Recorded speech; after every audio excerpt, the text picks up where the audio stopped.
দাদা পাগল হয়ে যাবে আর কিছুদিন যা। একটা দেশের সাথে দাদার মিল নেই, বিশেষ করে পাকিস্তান, ভারত, ওদিকে রাশিয়া, ইউক্রেন, এই সমস্ত দেশে অলরেডি যুদ্ধ লেগে আছে। আর যেহেতু আমাদের প্রতিবেশী, এদের দেশে দাঙ্গা চলছে, যুদ্ধের চাইতেও ভয়াবহ, যারা মুসলমানদের জন্য মারাত্মক একটা বিষয়। আর আমরা যেহেতু পাশে প্রতিবেশী হিসাবে আসি, তার কাটা ভেদ করে কখন যে চলে আসে। যেন প্রধান উপদেষ্টা আজকে বিকাল 3টায় দেখেছেন একটা জরুরি বৈঠক ডেকেছে। বাংলাদেশের বিভিন্ন রাজনৈতিক দল, প্রশাসনে যারা আছে বিভিন্ন বিভাগে, তাদেরকে প্রধানদেরকে ডাক দিয়ে বলছে যে সতর্ক থাকা লাগবে। তার মানে কিছু আঁচ পেয়েছে হয়তো। এই জন্য পৃথিবীর নিকৃষ্ট একটা প্রতিবেশী আমরা পেয়েছিলাম এই ইন্ডিয়াকে। আমি বিশ্বের যত দেশে গেছি এইরকম প্রতিবেশী কোনো দেশের আশপাশে আমি পাইনি। অন্যান্য দেশগুলো আমাদের পরে দাঁড়িয়ে গেছে। এই যে মালয়েশিয়া আমি ছিলাম কয়েকদিন আগেও, সেখানে তারা 2004 সাল থেকে দাঁড়াতে আরম্ভ করেছে, এখন দাঁড়িয়েই যাচ্ছে। কারণ তাদের আশপাশে যেগুলো প্রতিবেশী সব শুভাকাঙ্ক্ষী, আর আমাদের এমন প্রতিবেশী 54 বছরে শুধু আমাদের বিরুদ্ধে শুধু মিথ্যা ছাড়া একটা সত্য কথা বিশ্বের মোড়লদের কাছে বলে না। 54 বছরেই মিথ্যা তথ্য ছড়িয়েছে। মাইক্রোসফট রিপোর্ট দিয়েছে তামাম দুনিয়ায় 257টা দেশ সবচাইতে বেশি মিথ্যা তথ্য পরিবেশন করে ইন্ডিয়া। এদের যে সাংবাদিক গুলো, এইগুলোও বেশ মারাত্মক। এই যে ময়ূখ রঞ্জন, আমার মনে হয় জীবনে কোনোদিন সত্য কথা বলেছে কিনা আমার বিশ্বাস হয়। যত কথা বলে আমার দেশে যারা এই যে মলম বিক্রি করে বাজারে বসে আতরায়, এরাও এত হকারি করে না। সাংবাদিক নামের একটা কলঙ্ক আমাদের দেশ নিয়ে আগস্টের 5 তারিখের পরে বহু মিথ্যা তথ্য ছড়িয়েছিল, কিন্তু সব যে মিথ্যা এটা প্রমাণ হয়ে গেছে। আমরা দাঁড়াতে পারছি না এই সমস্ত প্রতিবেশীদের কারণে। যেহেতু আজ নিরাপত্তার বেষ্টনী থেকে আমরা অনেকেই বের হয়ে যাচ্ছি, আমাদের নিরাপত্তা এখন আর নেই। নিরাপত্তা দেওয়ার মালিক একচ্ছত্রভাবে চীন, তুরস্ক, রাশিয়া, আমেরিকা, ভারত। তো এখন নিজেরাই নিরাপত্তাহীনতায় ভুগতেছে। আজকে পাকিস্তানের এক লেফটেন্যান্ট কর্নেল, ওনার বাবা অলরেডি জানিয়ে দিয়েছে পাকিস্তান আর্মির কাছে, আমার ছেলে যুদ্ধের ময়দানে আছে, ওর যদি পেছনে গুলি লাগে তাহলে আমার বাড়িতে নিয়ে আসবেন না, ওর যদি সামনে গুলি লাগে আমার বাড়িতে নিয়ে আসবেন, আমার জায়গা ঠিক করা আছে, কবর দিয়ে। ঠিক লাশ নিয়ে এসেছে আজকে। লাশ নিয়ে আসার পরে দেখে পেছনে একটা গুলিও লাগে নাই, সামনে গুলি লেগেছে 22টা। যাদের ইমান এই পর্যায়ে অলরেডি পৌঁছিয়ে গেছে, তাদেরকে হারানো অত সম্ভব সহজ না। এমনি দাদার ভয় লেগে যাচ্ছে। বাংলাদেশের ঐতিহ্যবাহী জেলা নওগাঁ, আত্রাই থানার অন্তর্গত দীঘা ব্রিজ বাজার সংলগ্ন রোনারি হাফিজিয়া মাদ্রাসার উন্নয়ন কল্পে বিরাট ইসলামী জলসার সম্মানিত সভাপতি জনাব শেখ মোহাম্মদ রেজাউল ইসলাম রেজু ভাই, বিশিষ্ট সমাজসেবক, রাজনীতিবিদ, হায়াতে তজ্জেবা সিহাতে কুল্লিয়া কামনা করছি, আমিন। এ মাহফিলের প্রধান উপদেষ্টা হিসাবে যার নাম এখানে এসেছে জনাব আমজাদ হোসেন পরামানিক। যত মানুষের নাম দিয়েছেন এলাকার কারণ নাম বাকি আছে।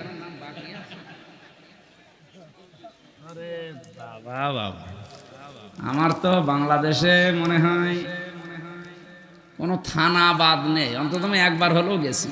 630টা থানা, এত নাম তো দেখি না। এ পোস্টার যে লিখেছে কম্পিউটারে বসে বসে, তার মনে হয় জীবন শেষ হয়ে গেছে।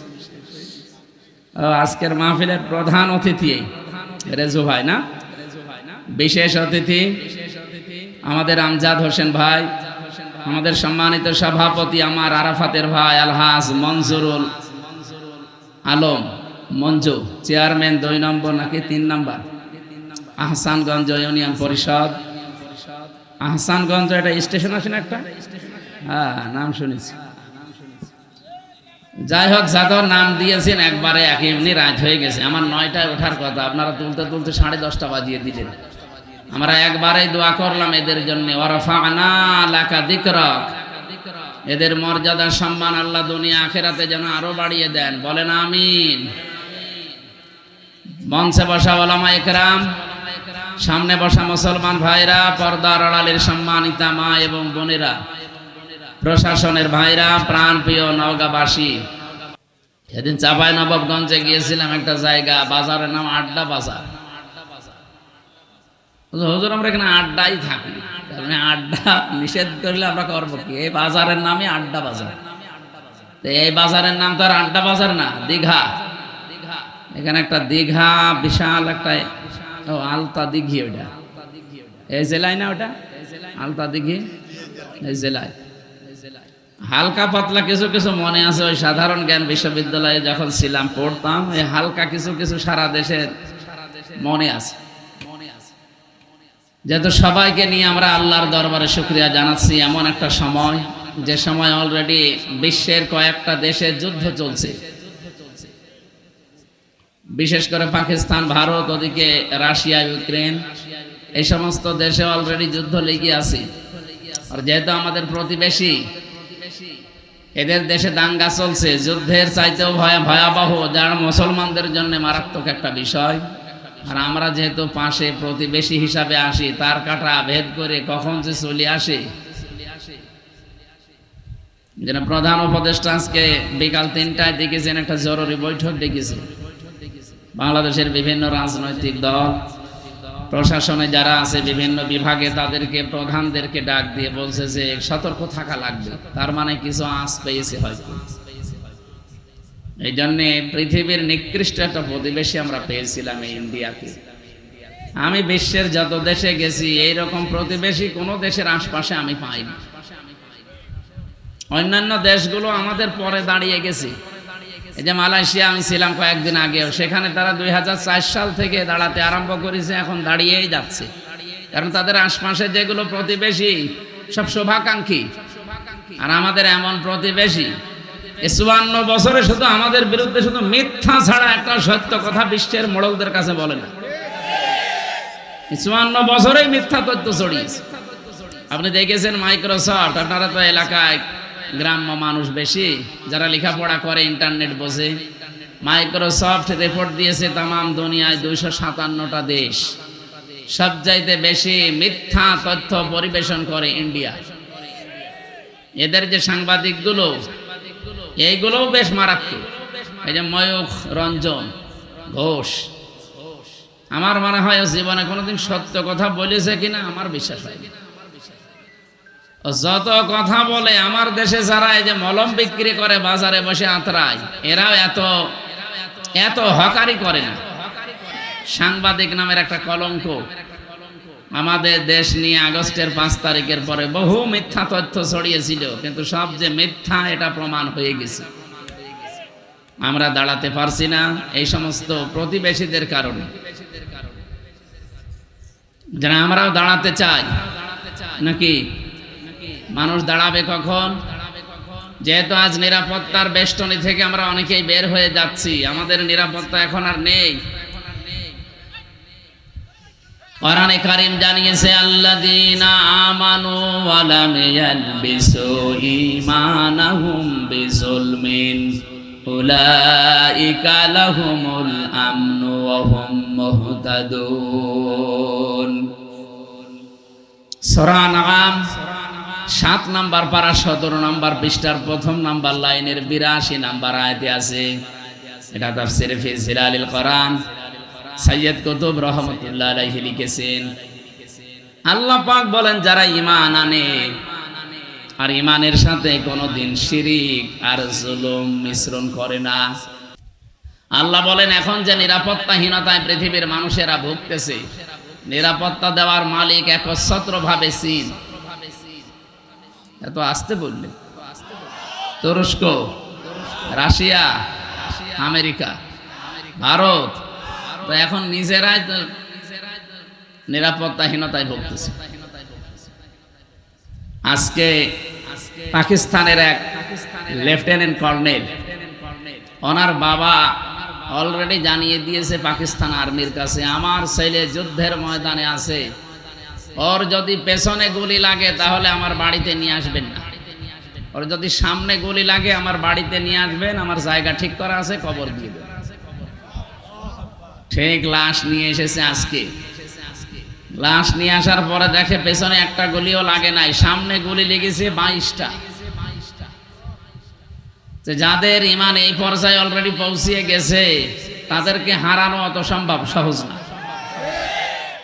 এমনি দাদার ভয় লেগে যাচ্ছে, দাদা পাগল হয়ে যাবে আর কিছুদিন যা। একটা দেশের সাথে দাদার মিল নেই।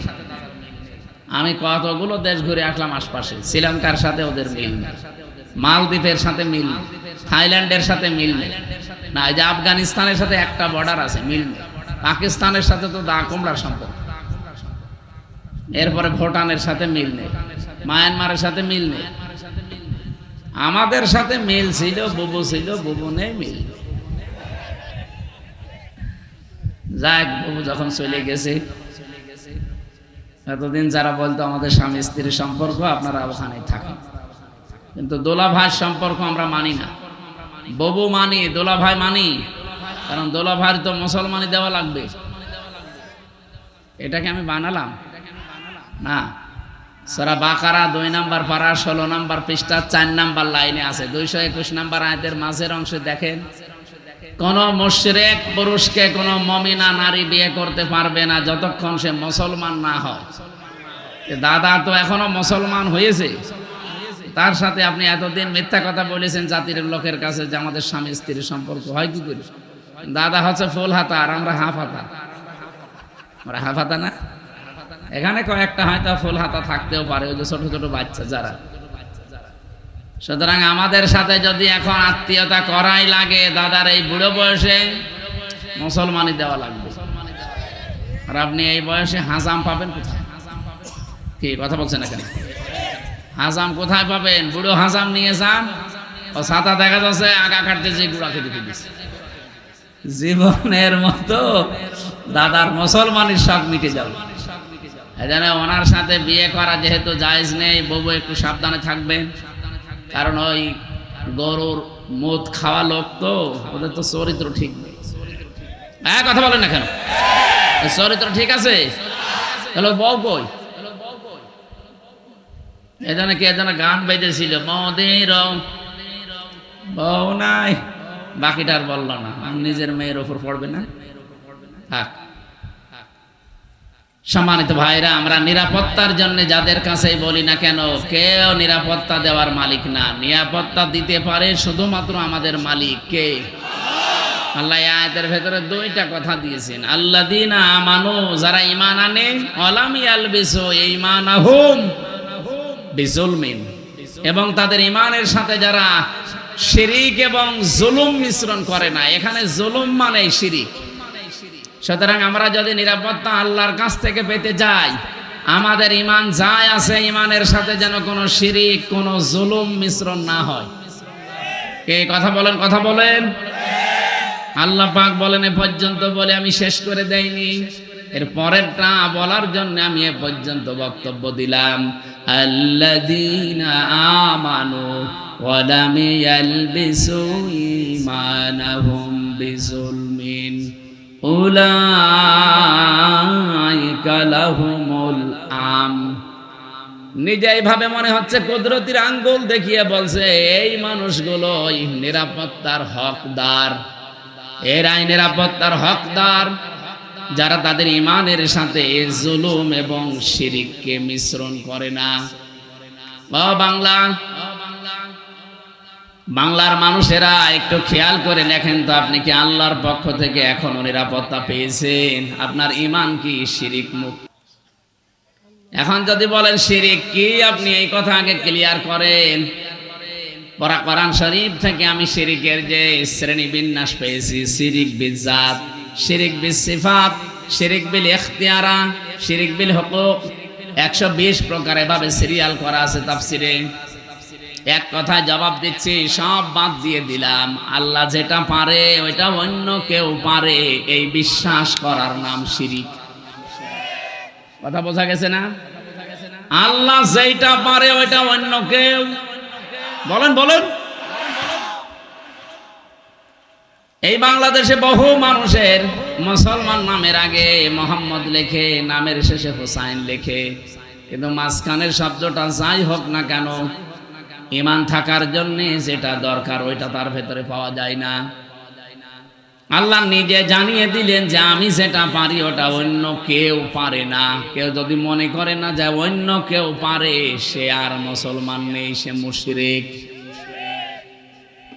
এবার বলেন তো আইন দিতে পারে কে? এটাকে আমি বানিয়ে বলছি? আলা আলাহুল খালক ওয়াল আমরু, এ পৃথিবী বানিয়েছি আমি, এখানে সিদ্ধান্ত চলবে আমি আল্লাহর। সুতরাং এই জায়গায় যদি কেউ হাত দিয়ে বলে যে না আমরাও পারি, এই যে নারী কমিশন যে 318 পৃষ্ঠার রিপোর্ট দিয়েছে, আমি পুরাটা পড়েছি। এখানে আমি কোরআনে কারিমের প্রায় 13টা আয়াতে ওরা ভুল ধরেছে, আর 26টা হাদিস ওরা অস্বীকার করেছে একেবারে ডাইরেক্ট। যেখানে কোরআনের একটা অক্ষর কেউ যদি অবিশ্বাস করে সে অলরেডি বেঈমান হয়ে যায়, আর পুরোপুরি 13টা আয়াতই ওরা মানে না। তার ভেতরে যেটা বললাম এটা আলা লাহুল খালাক ওয়াল আমরু তাবারাকাল্লাহু রাব্বুল আলামিন। বলেন আল্লাহু আকবার। এটা সূরা আরাফের ভেতরে আছে 8 নাম্বার পারার 16 নাম্বার পৃষ্ঠার 12 নাম্বার লাইনে 54 নাম্বার আয়াতের শেষের দিকে আছে। আল্লাহ পাক বলেন সৃষ্টি আমার, আইনও চলবে আমার। সুতরাং ওরা এখন নিজেরা জানাচ্ছে দেহ আমার, সিদ্ধান্ত আমার। কি করে হয় এটা? দেহ আপনার কে বলেছে আপনাকে? আমার এই যে 33 বছর এখন বয়স, আমি 92 সালে জন্ম নিয়েছি। বলেন তো 91 সালের আগে হামজা নামে আমি কিছু ছিলাম? বলেন কি ছিলাম? হালাতা আলাল ইনসানি হিনুম মিনাদ দাহরি লাম ইয়াকুন শাইআম মাযকুরা। রব্বুল আলামিন বলেন আমার নামেই মনে করেন আল্লাহ আয়াতটা দিয়েছেন হামজা। 33 বছর এখন চলে তোমার, 34 বছর আগে তুমি তো উল্লেখ করার মতো কিছু ছিলে না। আমার নাম ছিল না, ঠিকানা ছিল না, পরিচয় ছিল না। কুষ্টিয়া জেলার সদর থানার হালসায় আমার বাড়ি, এটা ছিল। কারণ আমার মা বাবার বিয়েই হয়েছে 34 বছর আগে। ও নওগাঁবাসী যারা এই রিপোর্ট দিয়েছেন, এই আয়াত অনুযায়ী অলরেডি তারা আল্লাহর সাথে শিরিক করে মুশরিক হয়ে গেছে। তওবা যদি এরা না করে আর এদের যদি কেউ সমর্থন জানায়, এদের জীবনেও ক্ষমতা হতো না। এদের পেছনে কোনো রাঘব বোয়াল কাজ করছে। আপনি কি বাস্তবতা বোঝেন? ভারতে কোরআনের 26টা আয়াতের বিপক্ষে ওরা কেস দিয়েছে কোর্টে। ভারতে কলকাতার কোর্টে ওরা কেস দিয়েছে কোরআনের 26টা আয়াতের বিরুদ্ধে, যে এইগুলো দুনিয়ার কোরআন থেকে তুলে দেওয়া লাগবে। এর কিছুদিন পরেই দেখেন এখন অলরেডি নারী সংস্কারের নাম নিয়ে, কমিশনের নাম নিয়ে 13টা আয়াত এখন বাতিল করার আহ্বান জানাচ্ছে, যেগুলো চলবে না। কোরআনের 13টা আয়াত না বাংলাদেশে একজন মুসলমান যদি বেঁচে থাকে, একটা অক্ষরও আমরা তুলতে দেব না। কে এই বিষয়ে আপনারা একমত নেই?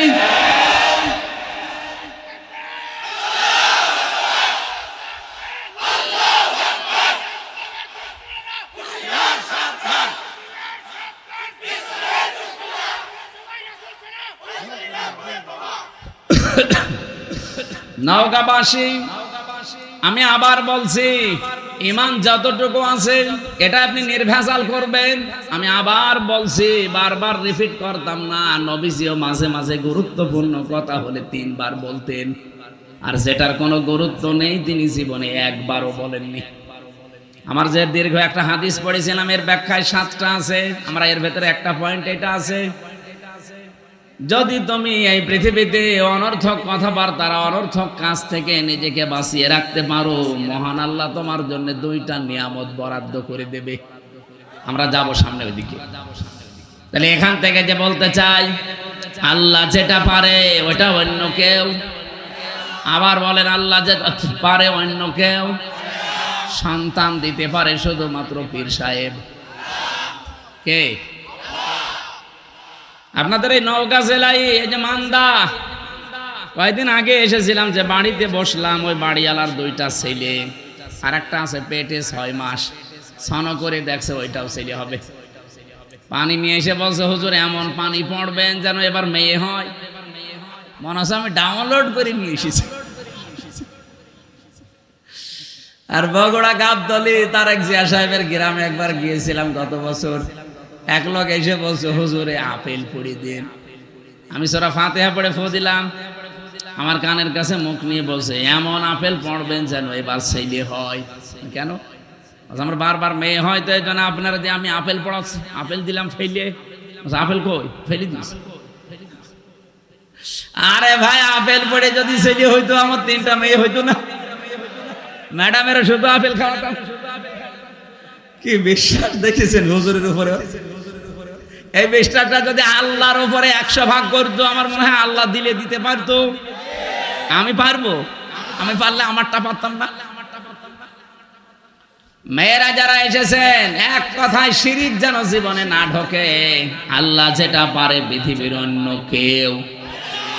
একেবারে নির্ভেজাল থাকা লাগে। আপনি আমল কম করেন, নামাজ রোজা জিকির আজকার একটু তো হালকা পাতলাও থাকে, কিন্তু ইমানের ভেতরে যদি একেবারে নির্ভেজাল হন, শিরিক মুক্ত থাকেন, আমি গ্যারান্টি দিতে পারি আপনাকে আল্লাহ জান্নাত দিয়ে দেবে। কিন্তু একেবারে গাড়ি গাড়ি পাহাড় পরিমাণ ইবাদত করে বসে আছেন, শিরিক নিয়ে আল্লাহর কাছে গেলে। সূরা ফুরকান 19 নম্বর পারা 1ম নাম্বার পৃষ্ঠা 4 নাম্বার লাইনে 23 নাম্বার আয়াত আল্লাহ পাক বলেন, কাদিমনা ইলা মা আমিলু মিন আমালিন ফাজআলনাহু হাবাআম মানসুরা। কোন মানুষ যদি শিরিক মিশ্রিত আমল নিয়ে আমার কাছে ধরা দেয়, ওটা তো দেখা দূরের কথা, ওর মুখের উপরে ধুলি কণার মতো নিক্ষেপ করব। যেন আমাদের জীবন যেন এরকম না হয়ে যায়। আমরা নিরাপত্তা চাই কার কাছে? শিরিক মুক্ত হওয়া লাগবে। বোঝা গেছে? 2 নম্বরে নওগাঁবাসী 2 নম্বরে বলেছিলাম, আপনাদের হয়তো অনেকেরই মনে নেই, বিজুলমিন, জুলুমকে যদি আপনি মিশ্রণ না করেন। জুলুম কি? যে জিনিস যেখানে রাখা দরকার ওইটা ওই জায়গায় না রেখে কেউ যদি অন্য জায়গায় রেখে দেয়, সেটা হয় জুলুম। বলেন, এই যে টুপিটা, এটা রাখা দরকার আমার মাথায়, কেউ যদি এটা মাথা থেকে নামিয়ে পায়ের কাছে রাখে, এটা টুপির উপরে জুলুম। কথা বলা লাগবে। আমার পায়ের নিচে একটা স্যান্ডেল আছে, ওর স্থানে পায়ের নিচে, ওইটা যদি আমি এখন তুলে মাথায় নিয়ে ঘুরি, এটা স্যান্ডেলের উপরে জুলুম। যেই জিনিস যেখানে স্থান পায় ওটা ওখানে রাখা দরকার, ওটা অন্য জায়গায় নিয়ে গেলেই তার সাথে জুলুম হয়। আপনার বিবেকে কি বলে বলেন তো? 92% মুসলমান আমরা এখানে বাস করি, এই কোরআন থাকার দরকার ছিল সংসদে। এই কথা বলেন না কেন? এই 54 বছরে আমরা নিয়ে যেতে পেরেছি, এটা কোরআনের উপরে জুলুম। আপনি যাই মনে করেন, কোরআনের উপরে এটা জুলুম হচ্ছে, কারণ এটা এসেছে রাষ্ট্রীয় ফরমান হিসাবে।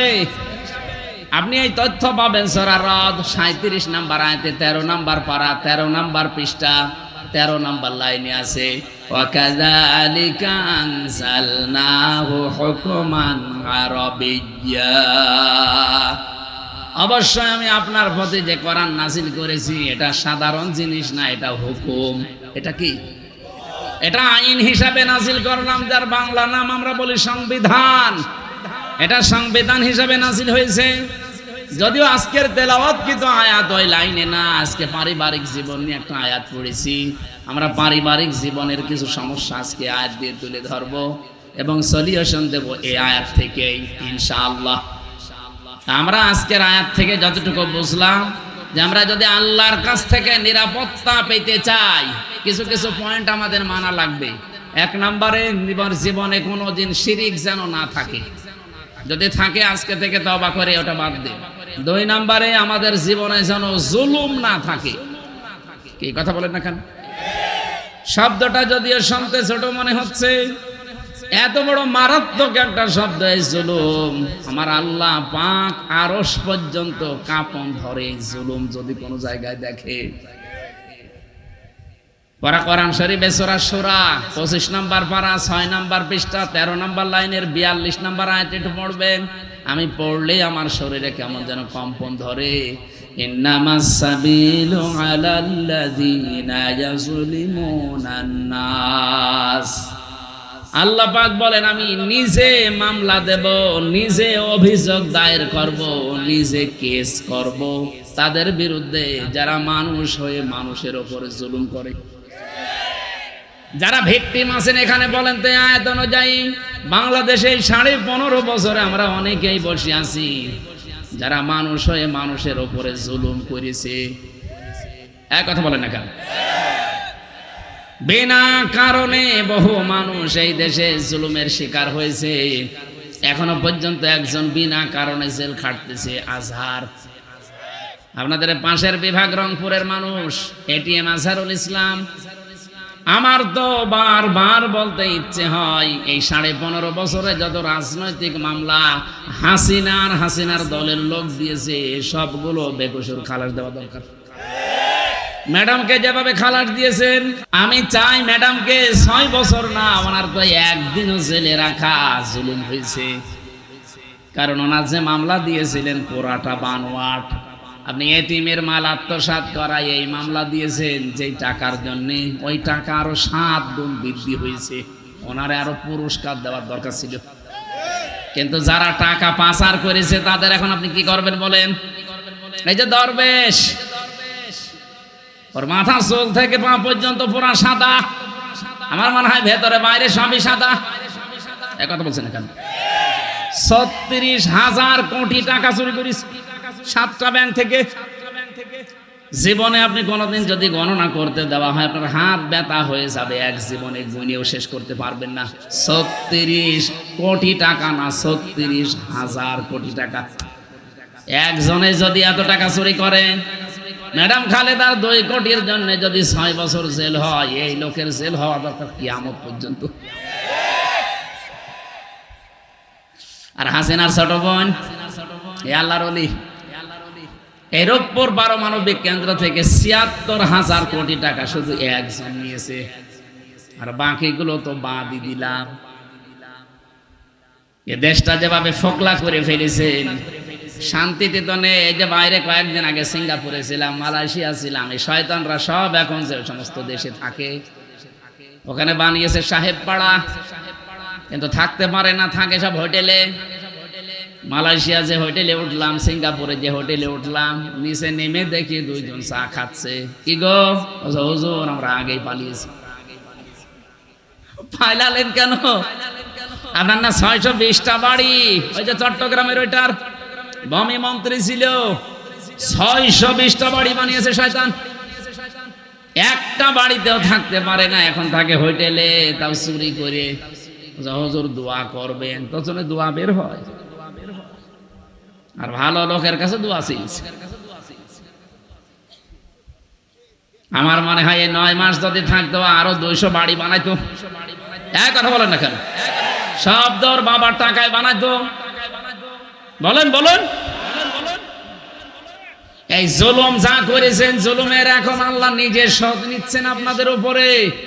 আলা তাহসাবান্নাল্লাহা গাফিলান আম্মা ইয়ামালুজ জালিমুন। সূরা ইব্রাহিমের 42 নম্বর আয়াতের প্রথম অংশে আছে 13 নম্বর পারা 19 নম্বর পৃষ্ঠা 12 নম্বর লাইনে আছে। আল্লাহ পাক বলেন, হে নবী আপনি কি মনে করেন যে আমি জালেমদের কোনো খবর রাখি না? কে বলেছে? যে যেখানে যাররা পরিমাণ জুলুম করে দুনিয়ার কোনো কিছু খেয়াল না থাকলে আমার ওইটা খেয়াল থাকে। আমি আমার একেবারে নজরে রাখি, জুলুমটা দেখলে আমি আল্লাহ নিজে। কারণ মাজলুমের বরদুয়ার আমার মাঝে কোনো পর্দা নেই, হিসাব নেই, ও শুধু বলতে দেরি, পৌঁছাতে দেরি হয় না। হাদিসে কুদসি এটা, ইত্তাকি দাওয়াতাল মাজলুম ফাইন্নাহা লাইসা বাইনাহু ওয়া বাইনাল্লাহি হিজাব। হে পৃথিবীর মানুষেরা, মাজলুমের বরদুয়া থেকে বেঁচে থাকবা, কারণ মাজলুমের বরদুয়া আর আল্লাহর ভেতরে কোনো হিসাব পর্দা থাকে না। আমি রিমান্ডে আমার আগে ছাত্র দলের এক ভাইকে নিয়ে গেল। এই যে জুলুম আমি নিজে দেখেছি, রিমান্ডের নামে যে টর্চার করেছিল এই শয়তানগুলো আমাদের উপরে। এই যে আমি বসতে পারি না কেন, 11 ঘন্টা আমারে টাঙিয়ে রেখেছে চোখ বেঁধে, মাজায় দড়ি দিয়ে। এরপর থেকে আমারে মাজাও ব্যথা, পিঠেও ব্যথা। বসতে গেলে শক্ত জিনিসে বসলে 10 মিনিটের ভেতর ব্যথা শুরু হয়। আমার আমার আগে ওনার পাশের রুম থেকে সেল থেকে নিয়ে গেল, চোখ বেঁধে কালো কাপড় দিয়ে, পেছনে ডান্ডা বেড়ি, হ্যান্ডকাপ লাগিয়ে ডান্ডা বেড়ি দিয়ে আস্তে আস্তে টেনে নিয়ে যাচ্ছে। ভালো মানুষ নিয়ে গেল, আসার সময় দেখি ও মা ও বাবা বলে চিল্লাচ্ছে। আসার পরে দেখি এইগুলো একটাও নখ নেই, শুধু সাদা লাগছে। সাদা এমনি হয়নি, এই হাত এভাবে চেয়ারের সাথে বেঁধে দেয়। আমারে দেখিয়েছিল ওই যে নখ যেগুলো দিয়ে তোলে, আমারে বলছে হুজুর আমরা এটা দিয়ে নখ তুলি। হাতের সাথে ক্লিপ লাগিয়ে দেয়, গলার সাথে একটা বেল্ট লাগিয়ে দেয় চেয়ারে, আপনি নড়তে পারবেন না, শুধু একটা মাত্র টিপ দেবে, 1 মিনিটে আপনি 120 বার ঘুরবেন। এমন সিস্টেম করা আছে, ওই মেশিনটা শুধু হাতে আর পায়ের সাথে লাগাবে। এগুলো জেলা থানা শহরে না, এগুলো পাওয়া যায় বিভাগীয় শহরে, এবং বিশেষ করে কাউন্টার টেররিজমে ডিবি অফিসের নিচতলায় মাটির নিচে যে ঘর আছে, আপনার বিশ্বাস যদি এখন মনে হয় নেই, এগুলো আমি নিজে দেখেছি রিমান্ডে থাকাকালীন।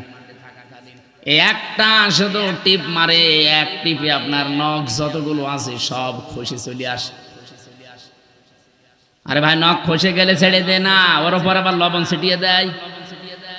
ছাত্র দলের ওই ভাইয়ের এই যে নখগুলো যে সাদা সাদা এমনি না, নখ তুলে নেওয়ার পরে ওর উপরে মোল্লা সল্ট সাদা ধবধবে লবণ ওটা ছিটিয়ে দিয়েছে, তখন সাদা লাগছে।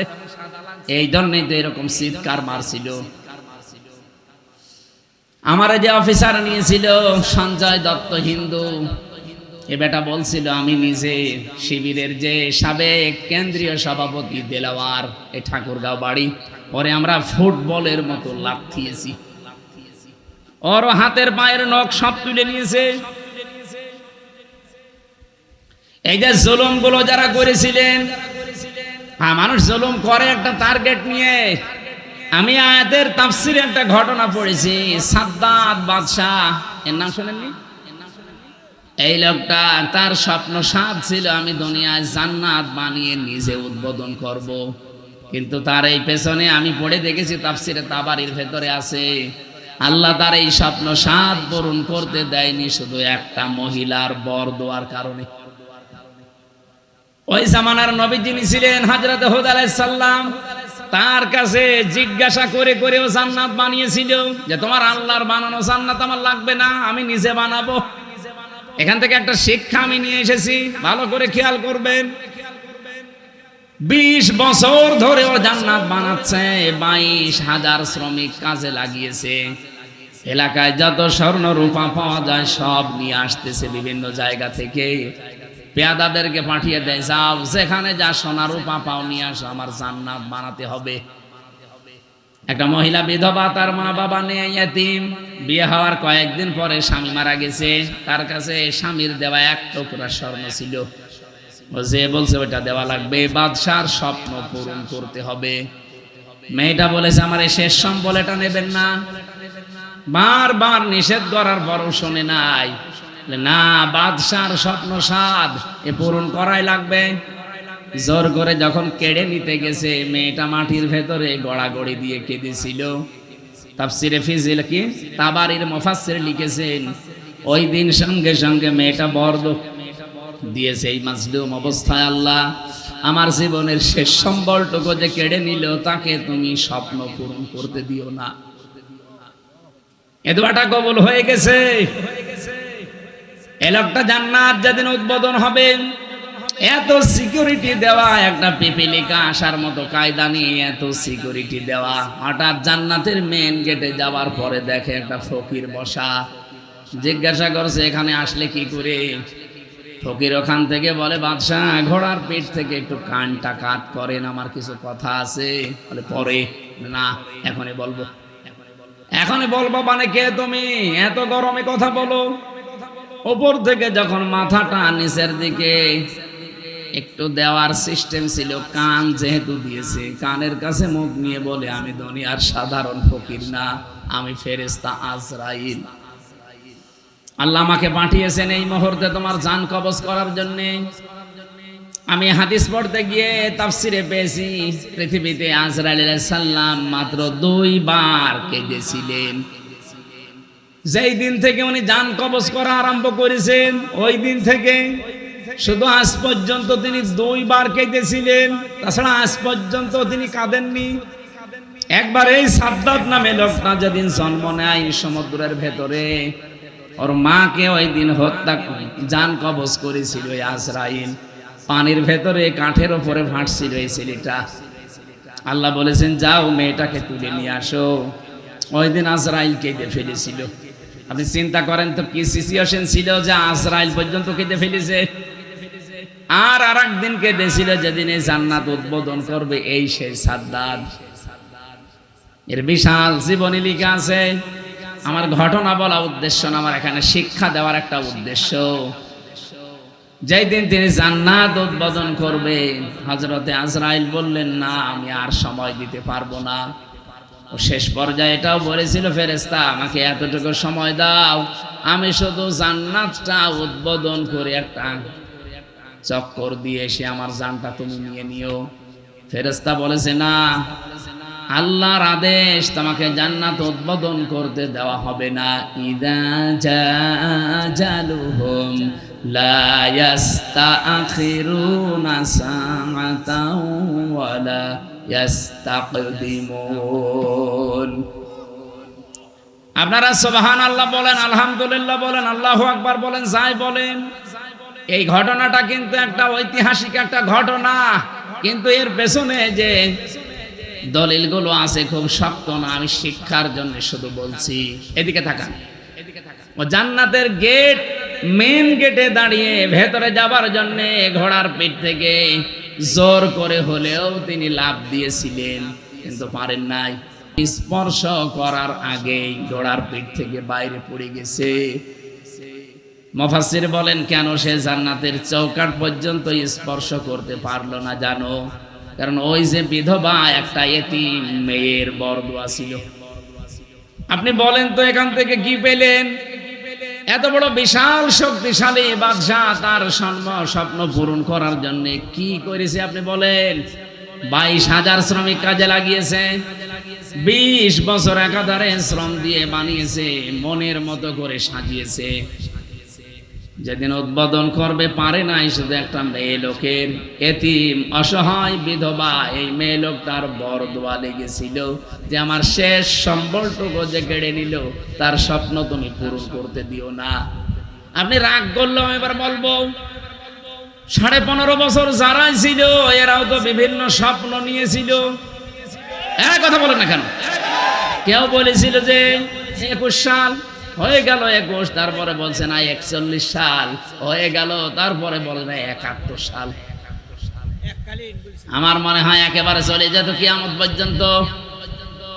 আপনি যে আশা নিয়ে এগিয়ে যাচ্ছিলেন, ওই মহিলার শুধু একটা বরদোয়া যদি থাকার কারণে এত বড় বাদশার স্বপ্ন সাত পূরণ না হয়, আপনারা যা করেছেন 15.5 বছরে একটা দুইটা না কত মানুষের শেষ সম্বল কেড়ে নিয়েছে। আপনি নিজের থেকে বলেন, সিলেটের ইলিয়াস আলী আজ পর্যন্ত পাওয়া গেল না লোকটারে। কি সম্বল ছিল সিলেটের জন্য? সঠিক কথা বলতো আমি দেখেছি। ভারতের আধিপত্য এই উগ্রপন্থী যারা এদের বিরুদ্ধে বজ্রকণ্ঠ ছিল লোকটার, কিন্তু তাকে আজ পর্যন্ত পাওয়া গেল না।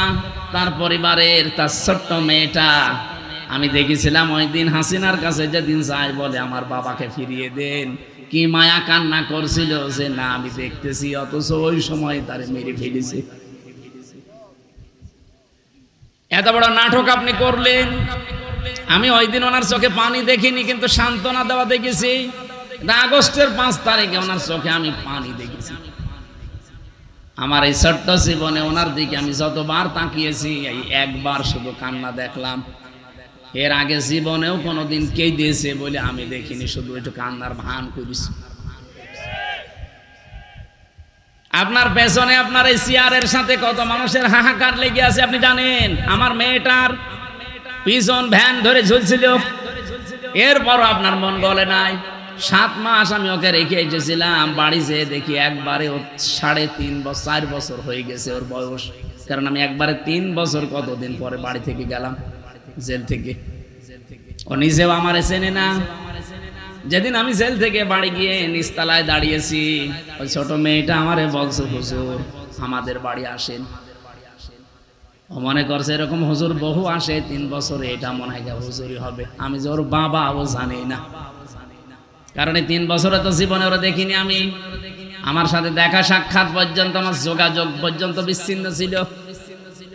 আমার আর মাওলানা মামুনুল হক আর তারেক জিয়া সাহেবের বন্ধু গিয়াসউদ্দিন মামুন ভাই, এই 3 জনের দিকে সিসি ক্যামেরা তাক করে রেখেছিল। 24 ঘন্টা আমাদের সাথে কেউ যেন না তাকায়, কথাও কেউ যেন না বলে। ওরা সব স্বরাষ্ট্র মন্ত্রণালয় থেকে বসে বসে দেখতো। ওই যে বুড়ো শয়তানটা, স্বরাষ্ট্রমন্ত্রী যেটা, ওটা ওখান থেকে মনিটরিং করতো, দেখতো আমাদের সাথে কেউ কথা বললে, রিপোর্ট দিলে তার চাকরি শেষ। সিসি ক্যামেরার আওতার বাইরে থেকে দাঁড়িয়ে ওই মুখ নাড়িয়ে নাড়িয়ে দেখতাম আমার সাথে কথা বলতো কারারক্ষীরা। সবচাইতে বেশি কষ্ট দিয়েছে গিয়াসউদ্দিন মামুন ভাই রে, আর অপু সাহেব রে, তারেক জিয়া সাহেবের পিএসকে। বিশেষ করে অপু ভাই জীবনে আমার যে উপকার করেছে জেলখানার ভেতরে, আমি জীবনও ভুলতে পারি না।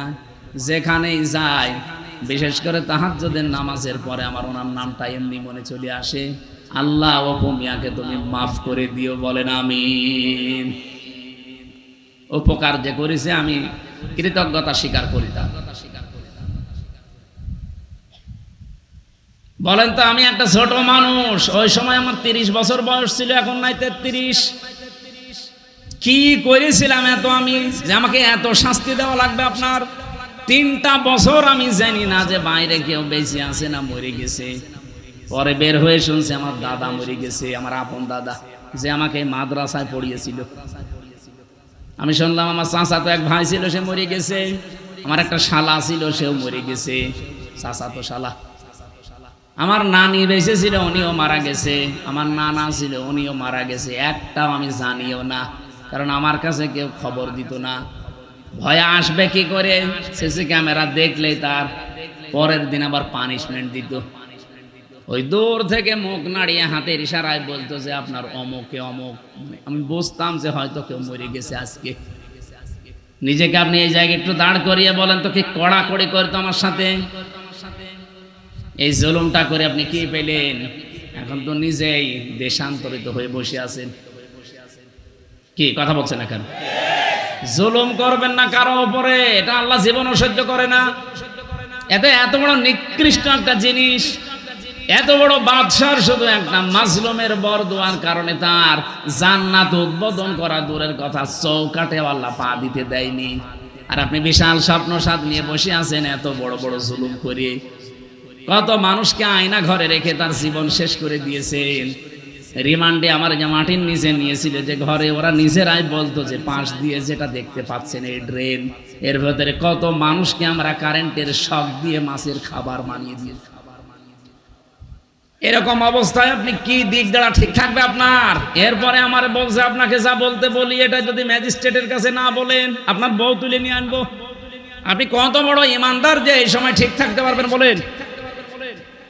এই শেষ পর্যায়ে 10 দিন একাধারে অত্যাচার করার পর আমার মাথার চুল থেকে পায়ের তালু পর্যন্ত 1 ইঞ্চি জায়গা বাকি নেই যেখানে টর্চার করে নাই। শেষ পর্যন্ত আমার সহ্যের বাইরে চলে যাওয়ার পরে বললাম, যান, যা বলবেন বলেন। আর কি বলেন? যে বলছে আপনার বউ তুলে নিয়ে আনবো, তখন আর কিছু বলা যায়? আর কারণ ওদের তো চরিত্র নেই, তাই তুলে নিয়ে আসবে। বারবার চিন্তা হচ্ছিল, বাচ্চাটার বয়স কেবল 7 মাস, এই অবস্থায় তুলে নিয়ে আসলে তো বাচ্চাটাও নিয়ে আসবে। আর যেখানে আমারে রাখে এত বড় বড় মশায় আমারে কামড় দেয়, ওরা আসলে এমনি মশার কামড়ে মরে যাবে। এই জন্য বললাম যে যান স্যার, যা ভাল লাগে করেন, আপনারা যা বলতে বলেন আমি বলবো। সব জামাত ইসলামের বিরুদ্ধে, শিবিরের বিরুদ্ধে। আর আমি আকিজ গ্রুপে চাকরি করতাম, আকিজ গ্রুপের বিরুদ্ধে এই কথাগুলো লিখে নিয়েছে, অথচ একটা কথাও আমার না। ওরা 10টা পয়েন্ট লিখে আমার সই করে বলছে, হুজুর সই করেন, আপনারা ছেড়ে দেব। তখন আমি 164 বুঝতাম না, সই করে দিলাম ম্যাজিস্ট্রেটের সামনে। পরে শুনছি ওইটা আমার জবানবন্দি ওরা লিখে নিয়েছে, এই যে কায়দা কৌশল করে প্রতারণা করে। আল্লাহর বিচার আছে। 10 দিন পরে আমি যে জেলে যেয়ে দেখি ওই ম্যাজিস্ট্রেট যেটা আমার সই করেছিল প্রতারণা করে মিথ্যা বলে, ও দেখি জেলখানায়। কি গো হুজুর, আমার বউ আমারে মামলা দিয়েছে, ঠিক করেছে, সইটা যৌতুকের মামলা দিয়েছে। এই জুলুমগুলো যারা করেছিলেন, এই জুলুমের কারণে আল্লাহ রাব্বুল আলামিন জালেমদের স্বপ্ন সাধ পূরণ করতে দেয় না। যে যত বড় বড় আশা নিয়ে রেখেছিলেন, একটা আশাও কিন্তু জালেমদের পূরণ হয়নি। আর সামনে যদি কেউ জুলুম করে, তার আশাও পূরণ হবে।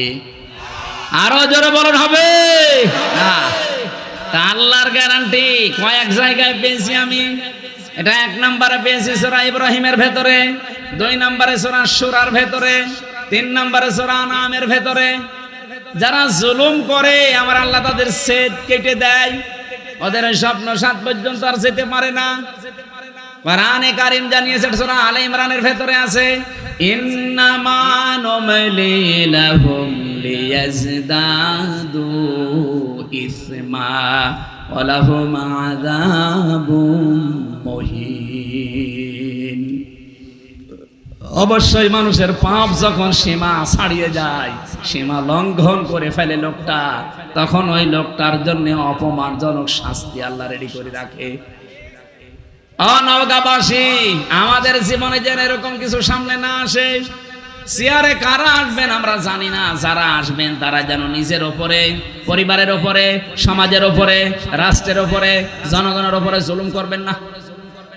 কথা বলেন না কেন?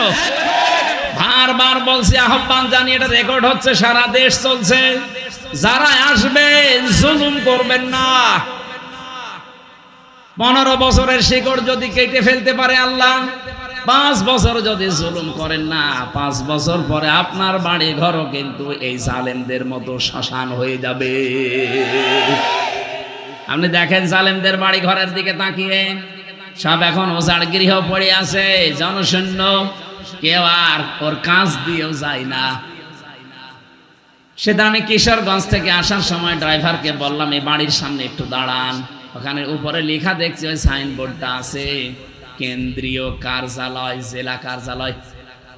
আমি নাম নিলাম না, বললাম এখানে দাঁড়ান তো একটু দেখি। ভেতরে একটু তাকিয়ে দেখি 4-5 জন পোশাক করছে, কেউ এদিকে, কেউ এদিকে, কেউ এদিকে। মনে আছে জামাত বদ্ধ টয়লেট চলছে। অথচ আগস্টের 5 তারিখের আগে এই বাড়িটা কত জমজমাট ছিল, এই অফিসটা। এই কথা বলছে না কেন? ওর পাশে নাকি টর্চার সেলও বানিয়ে রেখেছিল, ওদের বিরুদ্ধে কেউ গেলে তাকে টর্চার পর্যন্ত করতো ওই জায়গায়। অথচ আজ নীরব হয়ে পড়ে আছে, এখন পায়খানা হয়ে গেছে।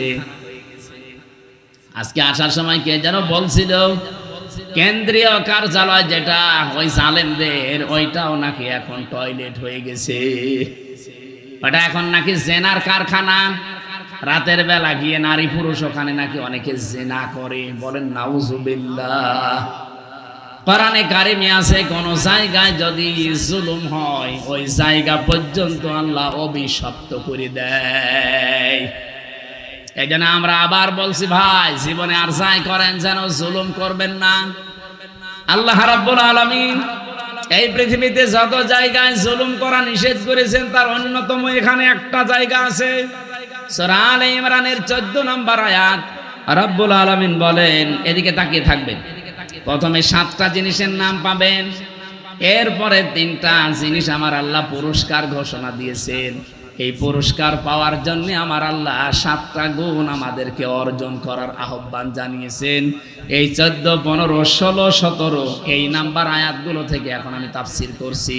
সূরা আলে ইমরান, যুজ্জিনা লিন-নাসি হুব্বুশ শাহাওয়াতি মিনান নিসাই ওয়াল বানিন।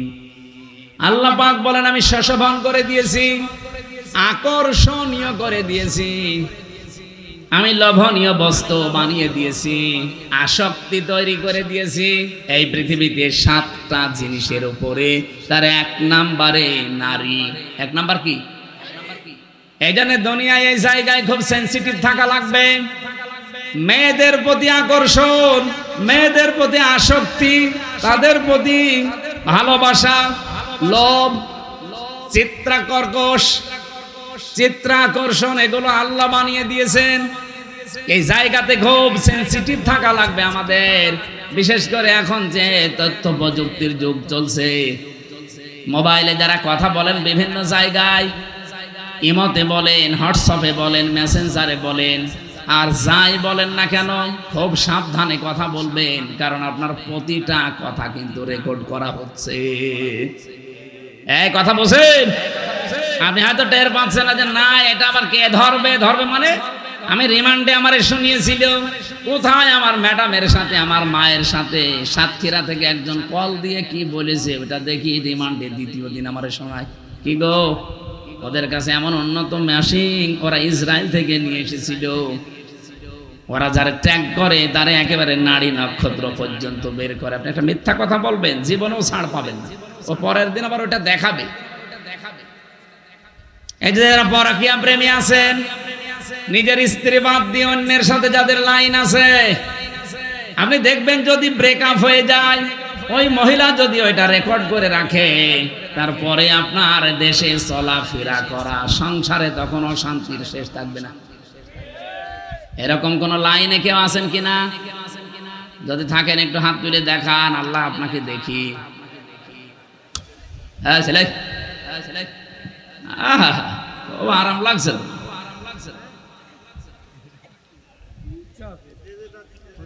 না ধরা খাবেন কিন্তু। দেখলেন না টাকলা মুরাদ মাত্র 6 মিনিট 5 সেকেন্ডের অডিও কল, তাও ফাঁস হয়ে গেছে। ওর মন্ত্রিত্ব শেষ, ওর এমপিগিরি শেষ, দল থেকে বাদ। আর কি অপমান! অত 6 মিনিট কয় সেকেন্ড না, এরকম হাজার হাজার মিনিট আমাদের এখন রেকর্ড হয়ে আছে। আমাদের এগুলো যদি আমার আল্লাহ ফাঁস করে দেয় কি হবে আপনি টের পাচ্ছেন। রব্বুল আলামিন জানিয়েছেন, পৃথিবীতে আমি আসক্তি তৈরি করে দিয়েছি যেহেতু মেয়েদের প্রতি, এজন্য এই জায়গায় আমাদের আদি পিতা হযরত আদম আলাইহিস সালামও কিন্তু দুর্বল হয়ে গিয়েছিলেন। এজন্য নিষিদ্ধ জিনিসের প্রতি আকর্ষণ এটা সেই জন্মগতভাবে আমরা পেয়েছি সৃষ্টির প্রথম দিন থেকে। আমাদের এই জায়গায় আমাদের পরীক্ষার বিষয়, এখন থেকে একেবারে দৃঢ় সিদ্ধান্ত নিয়ে রাখবেন যেগুলো জায়েজ। আমি আসার সময় শুনছিলাম মাওলানা মনে হয় 14 জন মহিলার নাম বলছিলেন যাদের সাথে দেখা করা আপনার জায়েজ আছে। মোবাইলে যদি পারতপক্ষে কথা বলা লাগে 14 জনের সাথে বলবেন।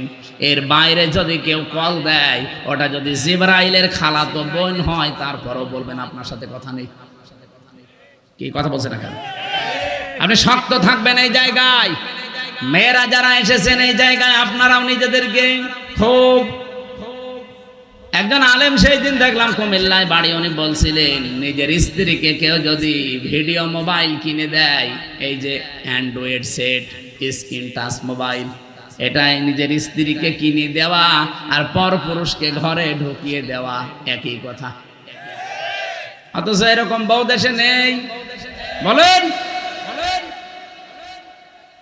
এই মোবাইলটা, এই কম্পিউটার, এই ল্যাপটপ আপনি ওর হাতে দেননি, আপনি দিয়েছেন ওকে একেবারে জেনা, ব্যভিচার, বেপরদা হওয়ার জন্য একটা লাইন হাতে ধরিয়ে দিয়েছেন। ও মন মতো কিন্তু ওটা দিয়ে ব্যবহার করবে।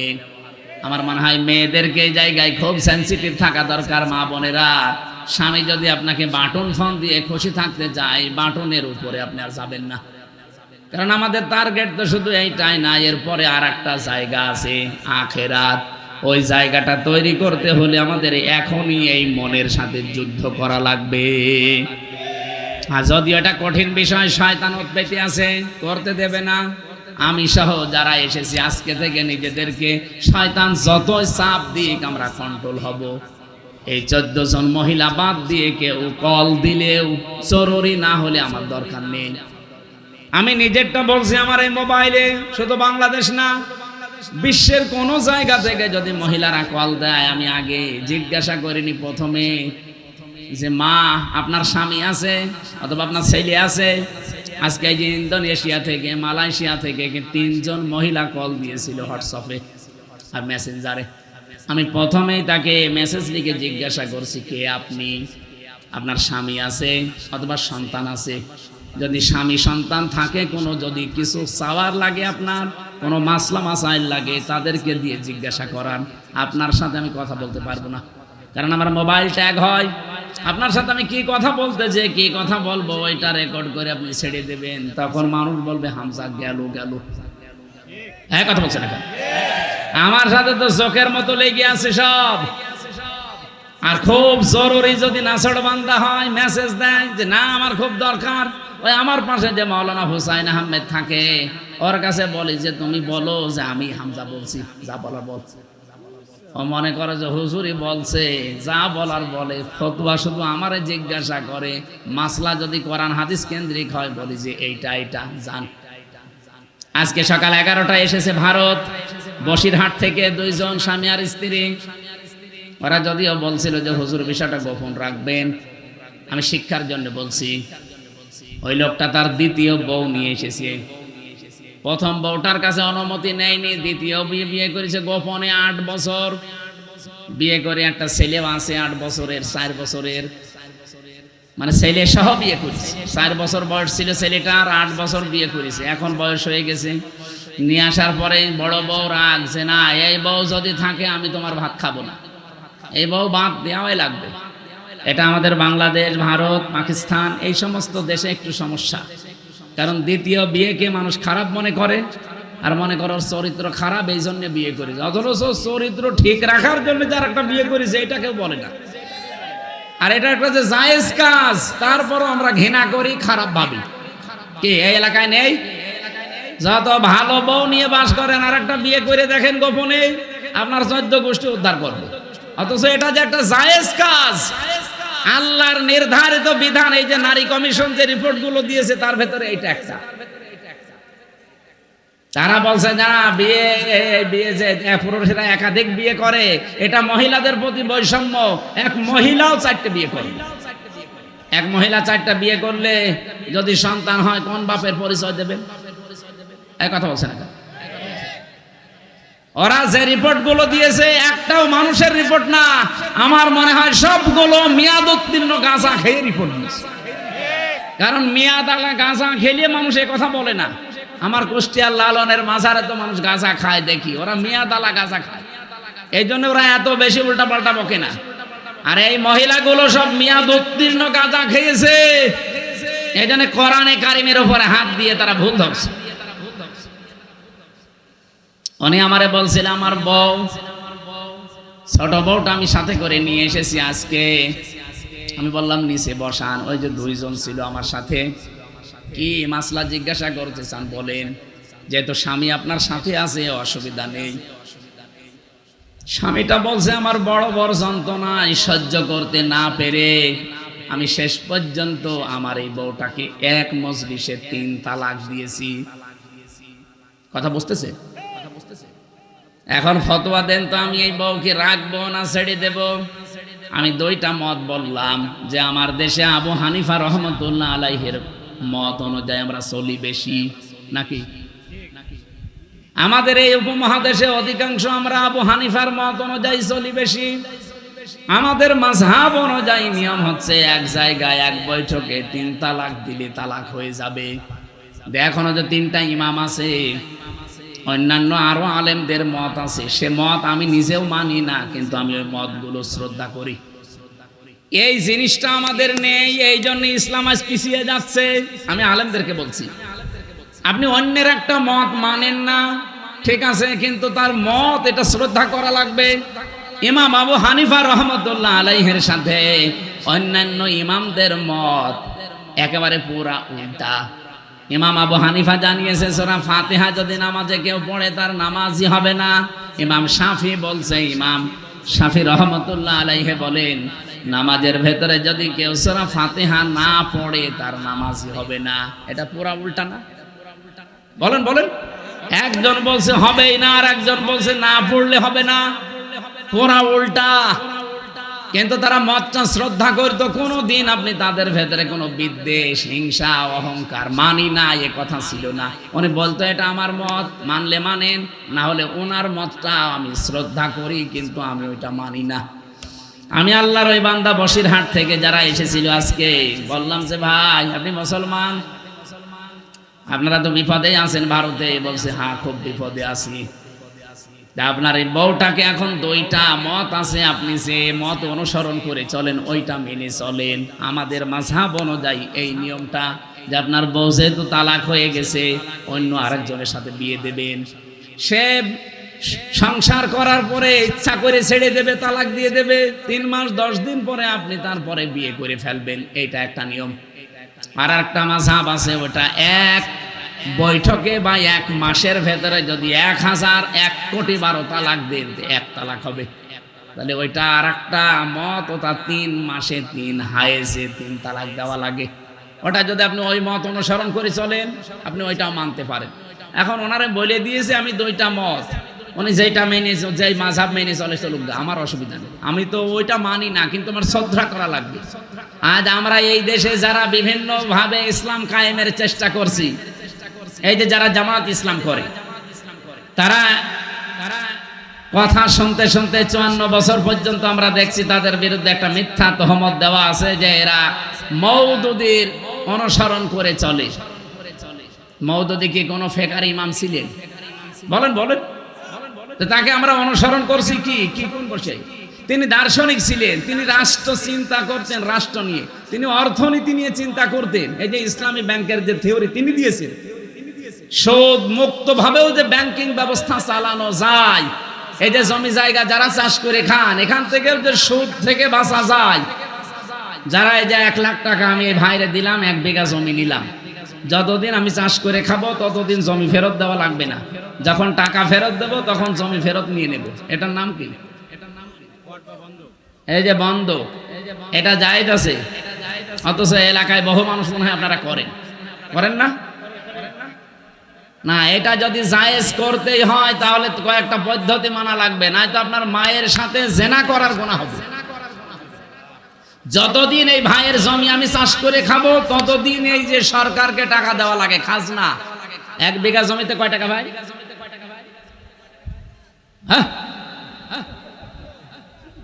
75 টাকা আমার মনে হয়, 250 হয়ে গেছে। আমি তো দেওয়া লাগে না, আমার বাপ দেয়, আমি জানিও না। যাই হোক, 250 যদি হয়, প্রতি বছরে বছরে এই সরকারের টাকাটা যে চাষ করে খাচ্ছে সে দেবে। আর যখন আমি ওনারে টাকা ফেরত দেব, জমি নিয়ে নেব, তখন কমপক্ষে 1 লাখ যদি হয় তাহলে 8 থেকে 10,000 টাকা কম নেওয়া লাগবে। বলে হুজুর এটাই লস হয়ে যায়। এই ভাই, লস হোক লাভ হোক আপনার দেখার দরকার কি? লাভ লসের মালিক কি আপনি না আল্লাহ? তো উনি যখন বিধান দিচ্ছে, দেখবে উনি 1 লাখ গরু বিক্রি না করে বাজার থেকে চলে আসতেছে, ডাকাতে ধরেছে, বলছে বাবাজি আমারে ধরে করবেন কি? আমি গরু বিক্রি করতে পারিনি, বেশি দাম হয়নি, এই জন্য। মুখের উপরে 2 থাপ্পড় দিয়ে বলছে বেটা বেয়াদব, বিক্রি করলি না মানে টাকা তো নেব আমরা, দাম কম হোক বেশি হোক তো দরকার। লাভ লসের মালিক কি আপনি? কে? উনি যে নিয়মটা দিচ্ছে এইটা মানে, আশা করছে এখন থেকে এই সিস্টেম মেনে চলবেন। আর একটা নিয়ম আছে, এই যে খেয়ে দেয়ে শোধ, জমি দিলাম, এটা কি বলে? কন্ট্রাক্ট, এটা জায়েজ আছে। আর একটা নিয়ম আছে 3 নাম্বার, আমি ওনারে 1 বিঘা জমি দিলাম, প্রতি বছরে বছরে উনি 2 মণ ধান বা 10,000 টাকা আমারে দিয়ে দেবে 1 বছরে, এটা জায়েজ আছে। কারণ 1 বছরে 1 বিঘা জমি থেকে অন্তত 10,000 টাকা উপায় করা কোনো ব্যাপার না। এই এলাকায় তো আরো বেশি হওয়ার কথা, 3-4 বার লস হয়। ও, জিনিসপত্রের দাম কমে গেছে এই জন্য, তাহলে টাকাও কমিয়ে নেবেন। যদি দাম কমে যায় এভাবে, তাহলে টাকাও কমিয়ে দেবেন। আমার ভাইরা, আমি যে কথা বোঝাচ্ছিলাম, সাইয়্যিদ আবুল আলা মওদুদী রহমাতুল্লাহ আলাইহি, ওনার কাছ থেকে একটা থিওরি হয়তো জামাত ইসলাম নিয়েছে যে রাষ্ট্রে গণতান্ত্রিক পদ্ধতিতে ইসলাম কায়েম করা যায়। পদ্ধতিটা ভুল হতে পারে, সেখান থেকে একটা জিনিস শুধু ওনারা নিয়েছে। অন্যান্য যারা ইসলামী দলে আছে প্রত্যেকে এক একজনের কাছে থিওরিগুলো তারা নিয়েছে। আমাদের সবার মূল তো এক থাকা দরকার যে আমি অন্যের মত মানি না, কিন্তু তার মতটাকে শ্রদ্ধা করা লাগবে। এই জিনিস যতদিন বাংলাদেশের মানুষের ভেতরে না আসবে, এই দেশের দিন কায়েম হওয়া সম্ভব না। এই ছোটখাটো বিষয় নিয়ে মত পার্থক্য তৈরি হয়ে যাবে। এই জন্যে মানুষ যে এক জায়গায় হবে কি নিয়ে কি দিয়ে, সেই কথা সূরা আলে ইমরানের 64 নম্বর আয়াতে আল্লাহ ঘোষণা দিয়েছে, কুল তাআলাউ কুল ইয়া আহলাল কিতাবি তাআলাউ ইলা কালিমাতিন সাওয়াইন বাইনানা ওয়া বাইনাকুম আল্লা না'বুদা ইল্লাল্লাহ। আমার ওইদিকে বিষয় না, আমি একটা টাচ দিলাম। মেয়েদেরকে আল্লাহ যেহেতু আকর্ষণীয় করে বানিয়েছে, লোভনীয়, এর প্রতি একটা আসক্তি বানিয়ে দিয়েছে, এই জন্য আমাদের এই জায়গায় খুব সেন্সিটিভ থাকা লাগবে, সতর্ক থাকা লাগবে এদের বিষয়ে। মেয়ে লোককে আমার আল্লাহ পরীক্ষার সবচাইতে বড় বস্তু বানিয়েছে। শয়তান এদেরকে জাল হিসাবে ব্যবহার করে রাস্তায় নিয়ে আসে। এই জন্য মেয়ে লোক যখন বাড়ি থেকে বাইরে আসবে, সাজগোজ করে পারফিউম দিয়ে সেন্ট মেখে বাইরে আসা মেয়ে লোকের জন্য জায়েজ নেই, হারাম। বলেন নাউজুবিল্লাহ। সম্মানিত মা বোনেরা, আপনার সাজগোজ, সেন্ট, পারফিউম এগুলো ব্যবহার করার জন্য আপনার উপযুক্ত জায়গা আপনার স্বামীর বেড।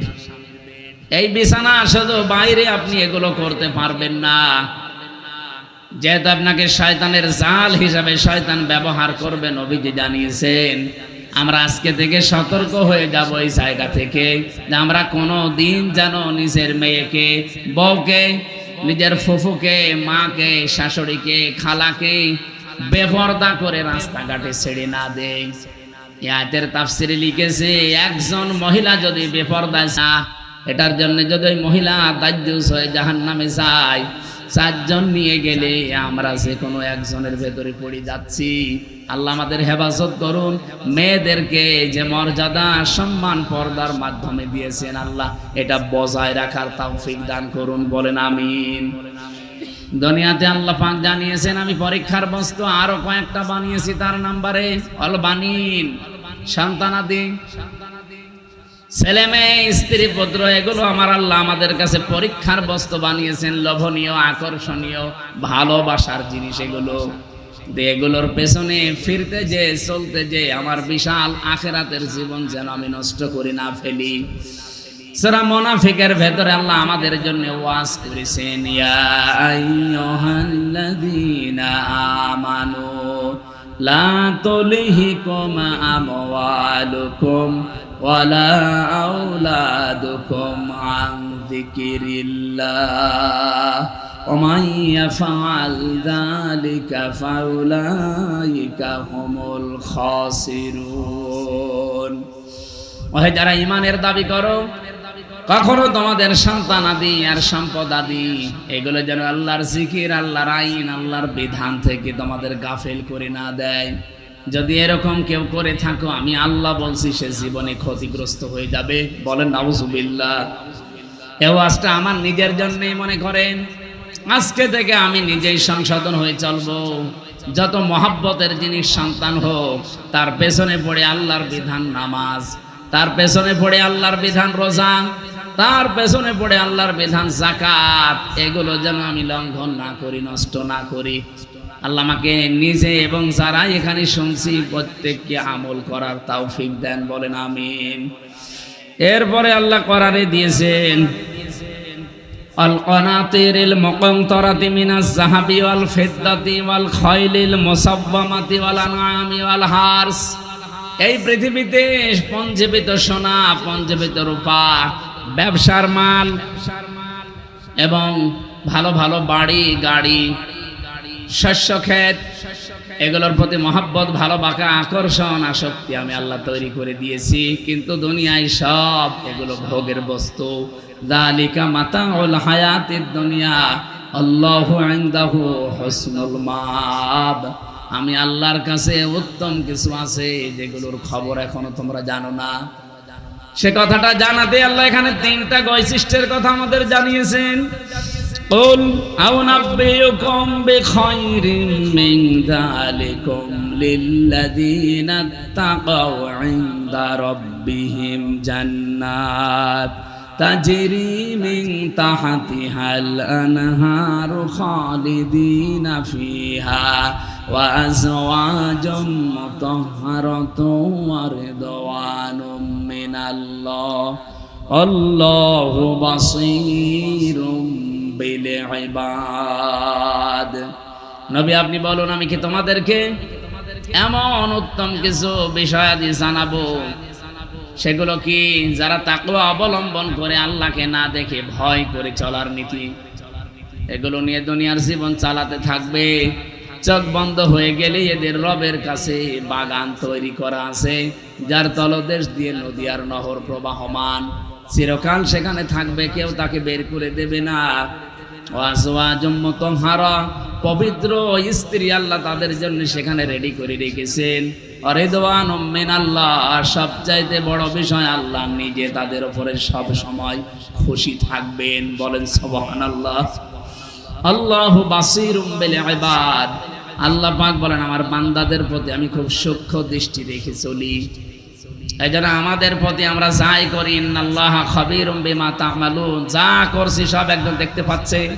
এই দৃঢ়তা, এই বিশ্বাস যত বেশি যার ভেতরে বদ্ধমূল হবে, তৈরি হবে বিশ্বাসটা, ওর জীবন তত পরিচ্ছন্ন হবে।